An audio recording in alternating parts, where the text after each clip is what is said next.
On the 4th of July in 1870, at a champagne march to an expanse of ruddy sandstone monoliths, Judge Martin Van Buren Luther delivered a patriotic address, christening the rocks as the Garden of the Angels. He also placed a curse on anyone attempting to change the name, but his pronouncement had no great effect. People called the area the Park of the Red Rocks, or, as it is now known, Red Rocks Amphitheatre.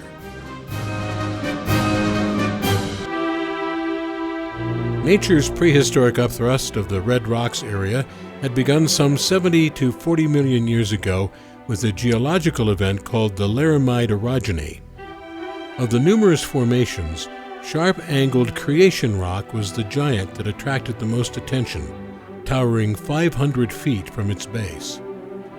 To the left, forming what boosters used to call the gateway of heaven and earth, was Shiprock, which at night looked like a gigantic ocean liner.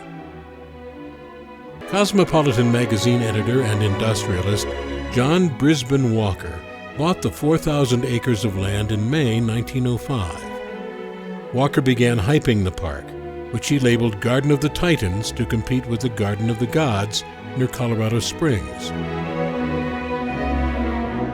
From the very beginning, visitors to the park were fascinated with its musical possibilities. The first recorded performance took place on Decoration Day, now Memorial Day, in 1906. The event featured Pietro Satriano, one of Denver's most popular band leaders, playing on a crude wooden platform with a brass ensemble of 25 pieces. In 1911, opera star Mary Garden became the first nationally renowned artist to give a concert at Red Rocks. Walker built trails and a tea house and an observation deck on Creation Rock. He also designed and had constructed a funicular railway to ferry passengers up the 2,000 feet from Creation Rock to the top of Mount Morrison. Despite his enthusiasm and a decade of optimistic development, Walker's fortunes eventually declined. In 1928, he sold a 1,100-acre tract to the city of Denver for $54,133. When Mayor Ben Stapleton was elected, he appointed as manager of improvement in parks Denver native George Cranmer. Cranmer's vision for Red Rocks as an amphitheater met opposition from Stapleton, who visualized the hillside as a rock garden. Eventually, Cranmer was given permission to pursue the project with a minimum of city funds. In President Franklin D. Roosevelt's New Deal program of the Civilian Conservation Corps, Cranmer saw an opportunity both to provide employment and to keep down the costs of building a theater. Congress authorized the CCC in 1933, shortly after FDR took office, and appropriated funds to create jobs all over the U.S. The plan was to recruit young men into an army of conservationists to build national, state, county, and city parks, and at the same time save the youths themselves. George Cranmer used his influence and persuasion to arrange help from the CCC, and the youths then undertook one of their largest projects. On May 11, 1936, work started on the Park of the Red Rocks, which was hazardous and expensive. A rough estimate of the total cost of labor and materials came in at well over $300,000, according to Edward Teissier, superintendent of the job. Burnham Hoyt, a young Denver architect who had helped map out New York's Radio City Music Hall, was employed to lay out a feasible seating plan. Devoted to enhancing the unique natural setting, Hoyt modeled the venue after the Theater of Dionysus at the Acropolis, designing it to be tucked between the massive rocks.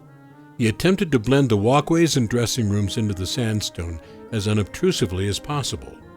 An orchestra pit built of stone fronted the 1,260-square-foot stage. Behind it, in full view of the audience, the lights of Denver would mark the horizon.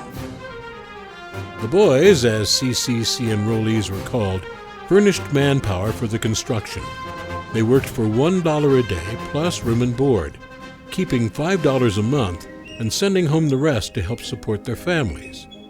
Day in and day out, the CCC veterans, stonemasons and carpenters blew up the rocks, dug out the dirt, embedded the steel, and then reshaped stone and concrete over it.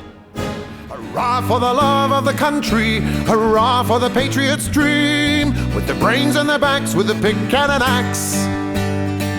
Hurrah for the boys in green.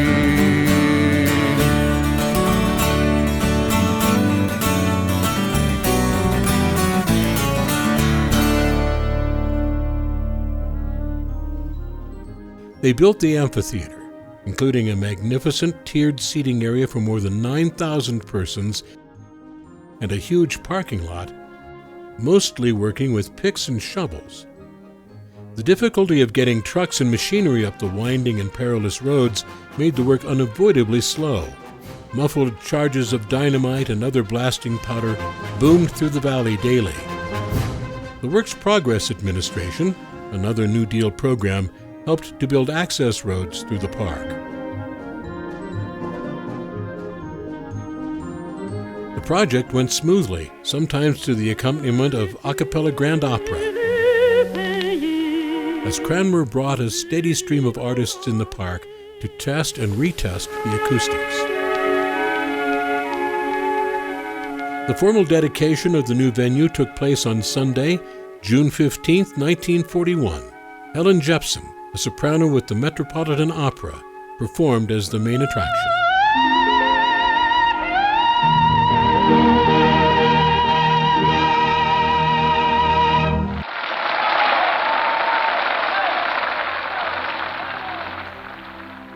Due to World War II, Red Rock sat mostly unused until 1947, when the first Easter sunrise service was held, along with a series of summer concerts. Before long, Red Rocks came to be considered one of the natural wonders of the world, with numerous opera companies and orchestras taking advantage of the site's unique combination of natural aesthetics and acoustics. By the 1950s, solo artists began to appear regularly. Red Rocks gradually earned the reputation as America's most important outdoor music venue, thanks to the legendary Beatles show in 1964, Bruce Springsteen's first ever outdoor tour date in 1978, and U2's career-making 1983 video shoot. Denver is now a must-stop for touring acts, and every star in the musical galaxy aspires to play on this special and magical stage.